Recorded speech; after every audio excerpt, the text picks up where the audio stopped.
Alors dans le calcul du déterminant d'une matrice 3-3, ici notée M avec les notations suivantes, A, B, C, D, E, F, G, H, I, Leibniz nous montre à la fin du XVIIe siècle que pour calculer ce déterminant, on peut passer par une formule utilisant le produit de coefficients et les permutations des éléments 1, 2, 3 qui correspondent aux places dans la matrice de taille 3 par 3. Donc ça nous donne ce résultat AEI plus BFG plus CDH, etc.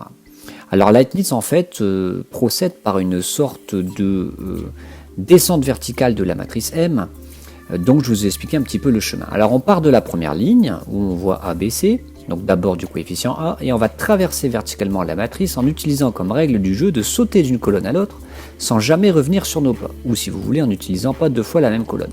Je m'explique, on va faire A. Pour descendre à l'étape d'après, on est obligé de sauter de colonne, par exemple on tombe sur E, ce qui nous donne A fois E, et pour la dernière colonne alors on n'a plus le choix, on est obligé de faire A fois E fois I pour utiliser la colonne 1, puis 2, puis 3. Un autre chemin, comme ça on passe bien par l'utilisation des trois colonnes. Un autre chemin possible à partir de A, c'est de sauter de A à F en colonne 3, puis d'utiliser l'élément H en colonne 2, ce qui ferait A fois F fois H. Donc on retrouve ici l'élément AEI. On peut procéder évidemment de la même sorte avec B pour faire B fois D fois I, colonne 2, 1, 3, ou B fois F fois G, colonne 2, 3, 1. Et pareil pour C, on peut faire C fois D fois H ou C fois E fois G selon la façon dont on alterne les colonnes, la permutation utilisée. On remarque que devant chaque produit, il y a un signe, soit positif, soit négatif. On pourrait dire donc un coefficient, soit fois 1, soit moins 1, qu'on appelle la signature de la permutation. Donc en fonction du chemin emprunté, de la permutation utilisée, on va avoir l'affectation d'un signe. Alors, il faut juste comprendre un petit peu ce signe. Si on prend les éléments 1, 2 et 3, dans lesquels sont rangés A, B et C, notre chemin va avoir la capacité de sauter de 1 en quelque chose, donc soit en 1, soit en 2, soit en 3. Donc par exemple ici, je saute de 1 en 3, de 2 en 1 et de 3 en 2. Donc j'ai permuté mes éléments, c'est ce qui caractérise mon chemin vertical. On remarque qu'au départ, mes éléments 1, 2, 3 sont rangés dans un certain ordre et qu'il faut que je tourne 1, 2, 3, 1, 2, 3, 1, 2, 3. Donc quand je les lis de gauche à droite, j'ai un cycle 1, 2, 3, 1, 2, 3, 1, 2, 3. Et à la fin de ma permutation, je retrouve ce cycle dans le même ordre, 1, 2, 3, 1, 2, 3, 1, 2, 3. Puisque l'ordre est conservé, on dira que la signature de cette permutation vaut plus 1. Pour vous donner un autre exemple, si je prends la permutation qui a 1 associe 3, 2 à 2, 3 à 1, donc je retrouve l'ordre de gauche à droite 1, 2, 3, 1, 2, 3, alors qu'il faut aller de droite à gauche pour retrouver l'ordre croissant 1, 2, 3. Donc on dirait que la signature vaut moins 1. Leibniz affecte ce signe au produit, donc en fait il calcule la somme des produits des trois coefficients empruntés, quitte à les compter positivement ou négativement selon notre capacité à, on va dire, tourner cycliquement dans le bon ordre ou dans le mauvais ordre. C'est très astucieux, c'est bien vu de sa part. Là où c'est puissant, et je ne montre pas les détails ici, c'est qu'on retombe bien sur la matrice, sur le déterminant de la matrice M. D'ailleurs, cette démonstration sera faite sans problème au post-bac avec justement l'étude des propriétés de cet opérateur déterminant.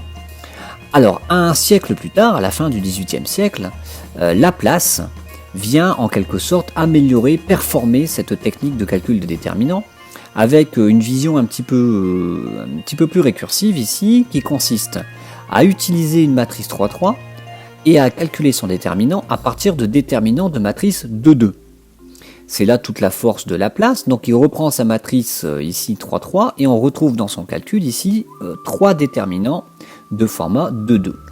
Le tout c'est de comprendre d'où viennent ces déterminants et quelle est la logique de ce calcul. Alors on voit à chaque fois que le coefficient A est affecté et multiplié par un déterminant 2,2, et si on regarde ce déterminant 2,2, il est extrait en fait de notre matrice 3,3. Donc si on prend le coefficient A, on retrouve les éléments E, I et H, F ici. Donc en fait il suffit de barrer la ligne et la colonne où apparaît A, et on calcule le déterminant de la matrice restante, ce qu'on appelle une comatrice, qui est extraite de notre matrice M. Donc ça va faire EI moins HF. Et donc cette petite matrice de 2, hop, on vient mettre son déterminant ici comme coefficient à A. Alors je vous montre tout de suite sur un exemple. Ici je prends cette matrice M. Si je veux calculer le déterminant de la matrice M, je vais donc commencer par le coefficient 1. je vais multiplier par le déterminant de la comatrice. Donc je barre la ligne et la colonne où se trouve 1 et je calcule mon petit coefficient, mon déterminant, pardon, 2 par 2. Donc 4 fois 2 moins 6 fois 7. Ensuite, à la manière de Leibniz, je prends ma petite gomme, hop, je saute d'un rang et je vais utiliser le coefficient 5 qui est en deuxième position. Mais puisque j'ai sauté, je n'hésite pas à alterner mon coefficient, sous-entendu, je le compte négativement ici. Donc ça va me donner moins 5. Je barre la ligne et la colonne où se trouve 5 pour extraire la comatrice de format 2,2 et je calcule mon déterminant 2 fois 2 moins 4 fois 7.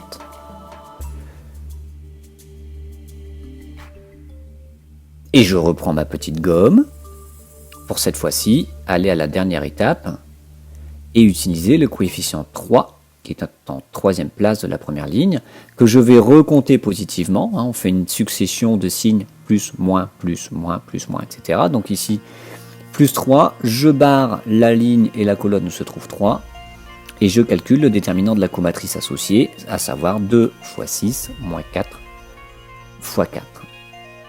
Donc c'est une procédure, une sorte de recette de cuisine, vue comme ça. Ici on obtient 74 dans ce cas. C'est un calcul du coup qui va un peu plus vite puisqu'il s'affranchit des permutations. Il est encore plus mécanique que ce que Leibniz nous propose et surtout il se repose sur la récursivité. Donc dans l'époque moderne que nous vivons et notamment dans l'algorithmique et le codage de ces déterminants dans nos machines, nos calculatrices, nos ordinateurs, etc., l'avantage de cette formule de Laplace, c'est qu'elle est moins gourmande, elle est quand même gourmande, mais elle est moins gourmande que la formule de Leibniz, qui elle nécessite à chaque fois de calculer la signature de notre permutation et à faire beaucoup de chemin, en fait, beaucoup de balades entre guillemets à l'intérieur de notre matrice, ne serait-ce qu'une matrice 3 par 3. Alors ces deux formules sont d'ailleurs généralisables à des formats de taille n. On imagine bien un petit peu la complexité, puisque la formule de Leibniz ici contient 6 termes dans la somme, et il faut savoir que pour une matrice de taille n, elle est d'ordre n factoriel, ce qui est d'une croissance énorme. Alors que notre formule de Laplace va elle aussi évidemment grossir, mais ne va contenir au final, entre guillemets, que n sommes, autant d'éléments que dans la première ligne. C'est là où Laplace a réussi à réduire, entre guillemets, les calculs. Donc voilà ce petit point de calcul et d'histoire autour du calcul de déterminants et une petite focale sur les matrices de taille 3-3 qui nous étaient restées un petit peu en suspens depuis le début de l'année. Rendez-vous dans vos études post-bac pour approfondir ces formules, les démontrer et les généraliser à des matrices carrées de taille n.